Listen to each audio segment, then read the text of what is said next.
আসসালামু আলাইকুম সবাইকে। আজকে কথা বলবো বাংলাদেশ ট্যুর অ্যান্ড ট্রাভেলসের প্রাইভেট যে কোম্পানিগুলো এগুলোর কিছু সীমাবদ্ধতা বা বাটপাড়ি বলা যায়।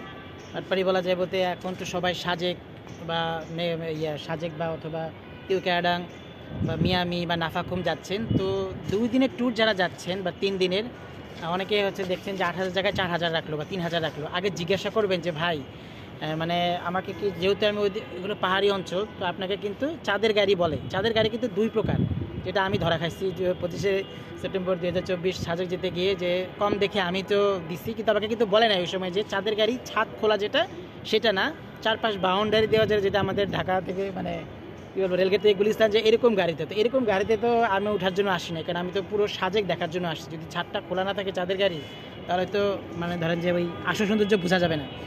তো পরে বুঝতে পারলাম, বলে যে আপনি তো কম টাকা আসছেন, যেন আপনাকে ওইটাই যাইতে হবে। তো আমি ওই সময় তো জিজ্ঞাসা করিনি, প্রথম গেছি। তারপরে আবার ধরেন যে রুমের ব্যাপারে, তো রুমে যারা 7,000 8,000 টাকা দিচ্ছে তাদেরকে দিছে পাহাড়ের ভিউয়ে, আর আমাদের যারা, তারা তো কম টাকায় না বুঝেই দৌড় দিচ্ছি। তো দেখা গেছে যে আমাদেরকে রাস্তার সারিছে যেখানে কোনো ভিউ দেখা যায় না। হ্যাঁ, বের হলে তখন ঘুরতে গেলে দেখা যায়। এই হলো 2 নাম্বার। আর 3 নাম্বার হচ্ছে, অনেক সময় দেখা যায় আপনার এসি রুমের কথা বলছেন, বাট কে বলবে যে এসি রুম নাই, দিতে পারি নাই, হয় নাই। ওর আগে কিন্তু আপনারা টাকা দিয়ে দিচ্ছেন, তারপরও সেই কথা বলবে, কারণ ওই যে টাকা কম দিচ্ছেন। তো আগে যখনই এইসব চরকদার বিজ্ঞাপন দেখবেন, আগে জিজ্ঞাসা করবেন যে ভাই আসলে আপনি কি আমাকে চাঁদের গাড়ি ছাদ খোলা যেটা ওটাতে নিচ্ছেন, এবং আমাকে কি ফ্রন্ট ভিউয়ে দিচ্ছেন নাকি? কারণ যদি বলে যে না, তাহলে আপনারা ইনকেস সাথে জড়ে গেছেন, কম টাকায় ভ্রমণ করতে চাইলে করবেন, যেটা আমি গিয়ে একদম একটা বিপদে পড়ে গেছিলাম। তো কোনো ভিউ দেখা যায় না, সকালবেলা যে মেঘটা ঘরের ভিতর ঢুকে যায়, সেটা আসলে পাহাড়ের সাইডে ছাড়া দেখা যায় না। তো পরে এখন এসে পড়েছি, এখন ওরাও কিছু বলে নাই। এবং দেখা যায় অনেক ক্ষেত্রে, যেমন আমি যখন সিলেট গিয়েছিলাম, ওইখানেও দেখলাম যে 4-6 জায়গায় 3,000। তো ওইখানেও গিয়ে দেখি যে এক বাটপাড়ি, এই এসি রুম নিয়ে পুরা মেয়েরা হোস্টকে মারতে যাবে এমন অবস্থা। এই রুম দিতে গিয়ে ওদের 1:30 বাজিয়ে ফেলছে, এরপর রাতের খাবারটা অফ, রাতের খাবার টাকাটা ওরা নিয়ে মেরে ফেললো আর কি একরকম। আর দিনের বেলা হচ্ছে দেখা গেল যে তারা আমাদেরকে স্পটগুলোতে দেরি করে নিয়ে যাচ্ছিল। এরপরে কী হলো যে এর পরবর্তী যেটা, যেমন আমরা ভোলাগঞ্জ সাদা পাথর থেকে এসে যখন রাতারগুলে, আমরা কিন্তু আগে বলছি রাতারগুল যেতে, কিন্তু না, তারা আগে ভোলাগঞ্জ সাদা পাথরে আমাদেরকে সময় কাটায় দেন রাতারগুলে নিচ্ছে, রাত হয়ে গেছে। পরে আমরাও কম না, আমরা বলছি ঠিক আছে রাতেই দেখব, যাতে ওর 8টা বোটের টাকা বেঁচে যাবে এই কারণে।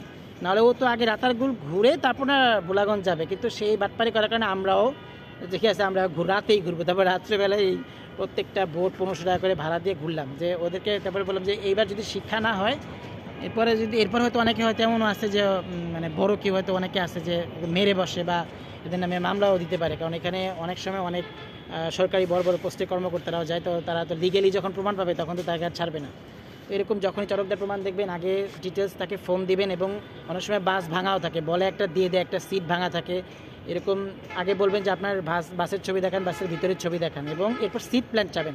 অবশ্যই ট্যুরে গেলে শনি রবি সময় 3 দিনের মধ্যে আপনার সিটটা বুকিং করে ফেলবেন, না হলে এরপরে আপনাকে একদম বাসের পিছনে একদম, বাবারে আমি তো যেটা মাথায় বাড়ি লাগে, প্রচণ্ড ঝাঁকি লাগে। আপনি একটু ঘুমাতে গেলেও এমন যদি ঝাঁকি খাবেন, অনেক সময় দেখা যায় মাথা ফেটেও যায়। এবং যদি সোম মঙ্গল হয়েও যায় অথবা মঙ্গল বুধ, তাহলে আপনি সিট প্ল্যানটা চাবেন যে আপনার সিট প্ল্যানটা একটু দেখান। তো অনুযায়ী আপনারা জি এর পিছনে গেলে আপনাদের অবস্থা খারাপ, এইচের পিছনে গেলে বা জি পর্যন্ত যায়, এরপরে কিন্তু আপনাদের ঘুমাইতে পারবেন না, খালি দোলাবে আর কি।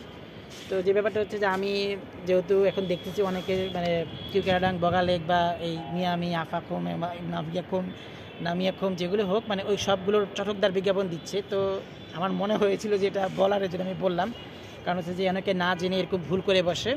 আর সাজেক যাওয়ার ব্যাপারটা হচ্ছে যে আপনারা যখনই সাজেক যাবেন কিছু টাকা এক্সট্রা নিয়ে নেবেন, কারণ হচ্ছে সাজেকে আমরা যখন 19 সেপ্টেম্বর 2024 গিয়েছিলাম, বাঙালি আর পাহাড়ি এমন মারামারি লাগছে, মারামারির কারণে আমাদের এক দিন 2 রাত থাকার কথা, সেখানে আমরা 4 দিন 5 রাত ছিলাম, এবং আসার দিন সব খাওয়া বন্ধ, আমরা খালি খিচুড়ি খেয়ে আসছি। কারণ খাগড়াছড়ি থেকে 65 কিলোমিটার উপরে সাজেক, তো এত উপরে ওই যে অবরোধের কারণে খাবার উঠতে পারে নাই, সেনাবাহিনীরা আমাদেরকে লাস্ট ওই হোটেল মালিক সমিতিরা শেষ রাতে চতুর্থ দিন রাত্রেবেলা, পঞ্চম দিন রাত্রেবেলা আমাদেরকে কী করবে, ডিম কিছুই নাই, তো খালি খিচুড়ি খাইয়ে বিদায় দিয়েছিল। এরপর অবশ্য 3 মাস অবরোধ ছিল, এখন তো খুলে গেছে। তো সাজেক গেল, এবং প্রথম দিন আমাদেরকে ভাড়া 75% মাফ করেছিল, এরপর প্রত্যেকে 25%, যেহেতু টানা 4 দিন অবরোধ ছিল।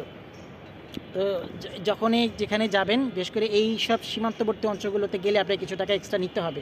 এবং এখানে যমুনা ব্যাংকের এমডিও গিয়েছিল, তো যার কারণে উনি আটকে পড়ার কারণে ওনার একটা হেলিকপ্টারে 4 জন আসতে পারবে সেনাবাহিনীর 65,000 টাকা করে।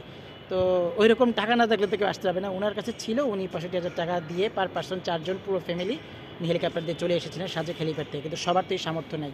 কাজে একটু জেনে বুঝে যেন, যারা কম টাকায় গিয়ে পরে বিপদে পড়বেন, কারণ হোটেল ভাড়া দিতে পারবেন না, তারপরে খাবার দাবারে কষ্ট হবে। আর ওখানে তো খাবারের দাম অনেক বেশি, 2টা রুটি আর একটা ভাজি নিয়ে 70 টাকা চলে যায়। তাহলে চিন্তা করেন পার ডে কত টাকা খরচ হবে। আর অন্য খাবারের কথা বাদই দিলাম। তো এখন যেহেতু ট্যুর মৌসুম, যারাই যাচ্ছেন তারা একটু জেনে বুঝে এবং যে কথাগুলো বললাম একটু বুঝে তারপর যায়। ধন্যবাদ সবাইকে।